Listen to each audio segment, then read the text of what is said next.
I respectfully acknowledge the Yagamba people, the traditional owners of the land on which I work and live, and acknowledge their ongoing connection to the land, water, and community.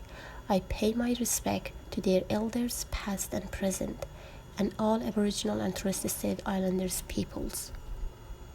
I am fortunate enough to work in an environment where its people value and respect the indigenous culture.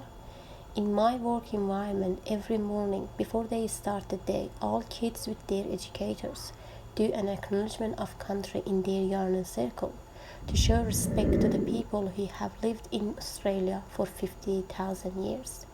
The sign of visibility of indigenous culture can be seen throughout the center. They also implement at least one activity each week to represent the indigenous culture and their tradition with artworks, Dreamtime stories, which is most of the Aboriginal artwork and stories tell us about the connection between the people and their land, not just educating the young kids but community. Also, the center surrounded with beautiful nature where kangaroos and kookaburras are the regular visitors.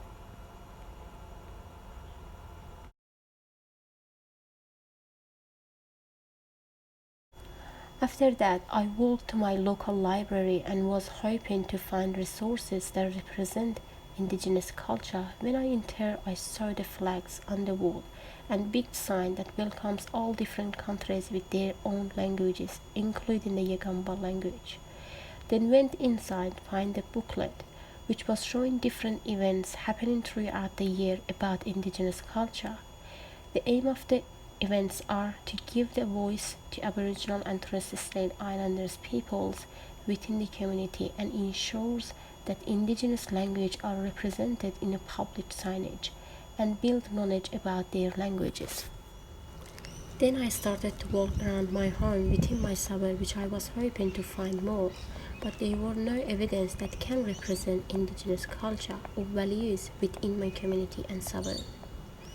There were no visible symbols or any references that really related to Aboriginal owners of this land who have lived here for 50,000 years. I found almost all street names and parks are in English, which is an example that Western society took their identities within their land. I have been in this suburb for about 2 years and has changed a lot in terms of housing. Construction is going on every street. According to my knowledge that I gained throughout my education, Aboriginal people are born to take care of their land, but looks like we're destroying it to become a modern society. The Aboriginal way of life is based on total kinship with the natural environment and the land. The people respect the land as they have strong connection with it. The health of the land is very important for their culture. Why we are not respecting what they deserve within their land? Their country has been stolen and changed, and still today the Western society not valuing their culture within their own lands, which is an example of the domination of colonization systems of over the First Nation people. I cannot claim that I understand their feeling which they have and are going through. Unfortunately today, Indigenous Australians continue to face social racism by excluding them from land ownership. However, I hope us as an emerging social worker and human services student will take action to fight injustice.